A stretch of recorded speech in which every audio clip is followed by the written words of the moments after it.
बिस्मिल्लाहिर्रहमानिर्रहीम। अस्सलाम वालेकुम मेरी प्यारी बहनों, भाइयों और बेटियों। ज़िलहज का मुक़द्दस महीना शुरू होने को है और मैं अपनी सोसाइटी में देखती हूँ कि हमारे यहाँ बहुत कम इस चीज़ का एहसास पाया जाता है कि ये कितने मुबारक और फजीलत वाले दिन हैं जो अल्लाह ताला ने हमारे लिए बेहतरीन तोहफे के तौर पर हमें अता किए हैं। मेरे प्यारे नबी सल्लल्लाहु अलैहि वसल्लम का फरमान है कि ज़िलहज के शुरू के 10 दिन अल्लाह ताला को इतने महबूब हैं कि और कोई दिन अल्लाह को इतने महबूब नहीं। यहाँ तक कि नबी सल्लल्लाहु अलैहि वसल्लम ने फरमाया कि इन दिनों में किए गए अमल से बढ़कर अफजल कोई अमल नहीं। तो सहाबा कराम ने अर्ज की कि या रसूल अल्लाह सल्लल्लाहु अलैहि वसल्लम, क्या ये दिन जहाद फी सबीलिल्लाह से भी बढ़कर हैं? तो आप सल्लल्लाहु अलैहि वसल्लम ने फरमाया, जी हाँ, जहाद फी सबीलिल्लाह से भी बढ़कर, सिवाय उस शख्स के कि जिसने जहाद फी सबीलिल्लाह में न सिर्फ हिस्सा लिया बल्कि शहादत का रुतबा भी पाया, अपना तमाम माल भी अल्लाह की राह में कुर्बान कर दिया।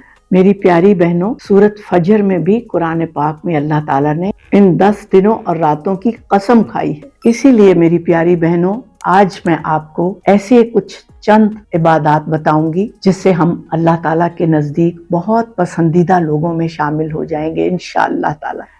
प्यारी बहनों, हमारे प्यारे नबी सल्लल्लाहु अलैहि वसल्लम ने फरमाया कि जब आप ज़िलहज का चांद देखें तो जिस शख्स ने कुर्बानी करनी है, चांद देखने से लेकर कुर्बानी करने तक अपने बाल और नाखून ना काटे। यानी कुर्बानी करने वाले सब घर वाले भी अपने नाखून और बाल ज़िलहज के पहले 10 दिन में काटने से गुरेज करें। अगर कोई शख्स कुर्बानी की इस्तात नहीं रखता और वो भी अपने बाल और नाखून नहीं काटता, तो क्योंकि ये अल्लाह का हुक्म है, तो इंशाअल्लाह अल्लाह ताला उसको भी इसका अजर अता फरमाएंगे।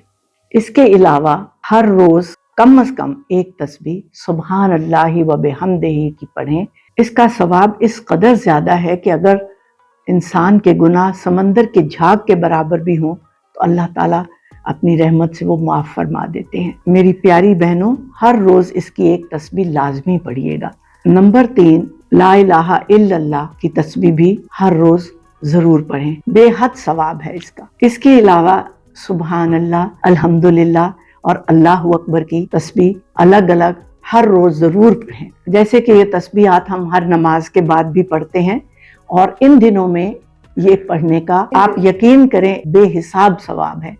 न सिर्फ 10 गुना, 700 गुना, बल्कि कई हजार गुना इसका सवाब इन 10 दिनों में बढ़ जाता है। इसलिए इस अपॉर्चुनिटी को बिल्कुल मिस ना कीजिएगा। एक और चीज जो मेरी प्यारी बहनों में आपको बताऊं, वो है चौथा कलमा, यानी ला इलाहा इल्लल्लाहु वहदहु ला शरीका लहू लहुल मुल्कु व लहुल हम्दु युहयी व युमीतु व हुवा अला कुल्ली शैइन कदीर।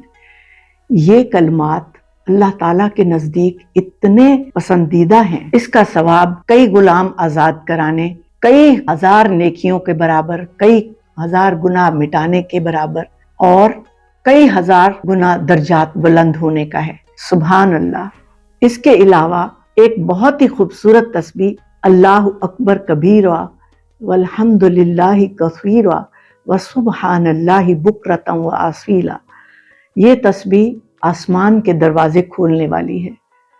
इतने खूबसूरत कलमात हैं मेरी प्यारी बहनों। पूरे दिन में किसी टाइम अगर आप इसकी एक तस्बीह कर लेगी, अल्लाह की खुशनुदी तो फिर क्या ही बात है। जी मेरी प्यारी बहनों, इन अज़कार के अलावा जो एक बहुत ही जरूरी और ज्यादा सवाब वाला अमल है, वो 9वीं ज़िलहज यानी अरफा के दिन का रोजा है। इस रोजे का सवाब मेरे प्यारे नबी सल्लल्लाहु अलैहि वसल्लम के फरमान के मुताबिक गुज़श्ता 1 साल के गुनाह माफ और आने वाले 1 साल के गुनाहों का कफारा होता है। इससे बढ़कर और हमें क्या चाहिए। वैसे तो जो शुरू के 8 दिन हैं उनमें भी नफली रोजे रख सकते हैं। अगर आपके कोई रमजान शरीफ के रोजे छूट गए हैं तो आप वो रोजे इन दिनों में रख सकते हैं, ताकि आपको सवाब का सवाब और पुराने फराइज रोजे जो हैं वो भी पूरे हो जाएं। आखिर में मैं अपनी प्यारी बहनों आपसे ये रिक्वेस्ट करूंगी कि आप इन दिनों को समझें कि ये अल्लाह का बहुत बड़ा इनाम है اور اس کی خوشنودی حاصل کرنے کا بہترین ذریعہ. جیسے کہ ہم رمضان شریف میں تمام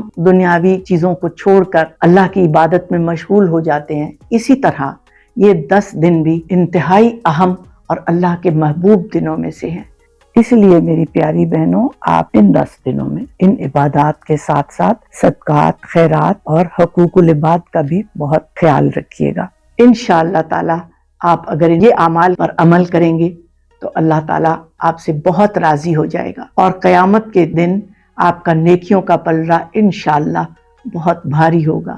اللہ تعالیٰ ہمیں ان اعمال کو کرنے کی توفیق عطا فرمائے. آپ ان باتوں پر خود بھی عمل کیجیے گا اور دوسروں کو بھی ان کی ترغیب دیجیے گا. ویسے تو ذی الحج کا سب سے بڑی عبادت حج ہے، لیکن ہم لوگ جو کوئی حج پر نہیں جا سکے وہ یہ اعمال کر کے اللہ تعالیٰ کی خوشنودی حاصل کر سکتے ہیں. میری دلی دعا ہے کہ اللہ ہم سب کو اپنے گھر کی حاضری بھی زندگی میں کم از کم ایک بار ضرور نصیب فرمائے. اپنا بہت خیال رکھیے گا. اللہ حافظ.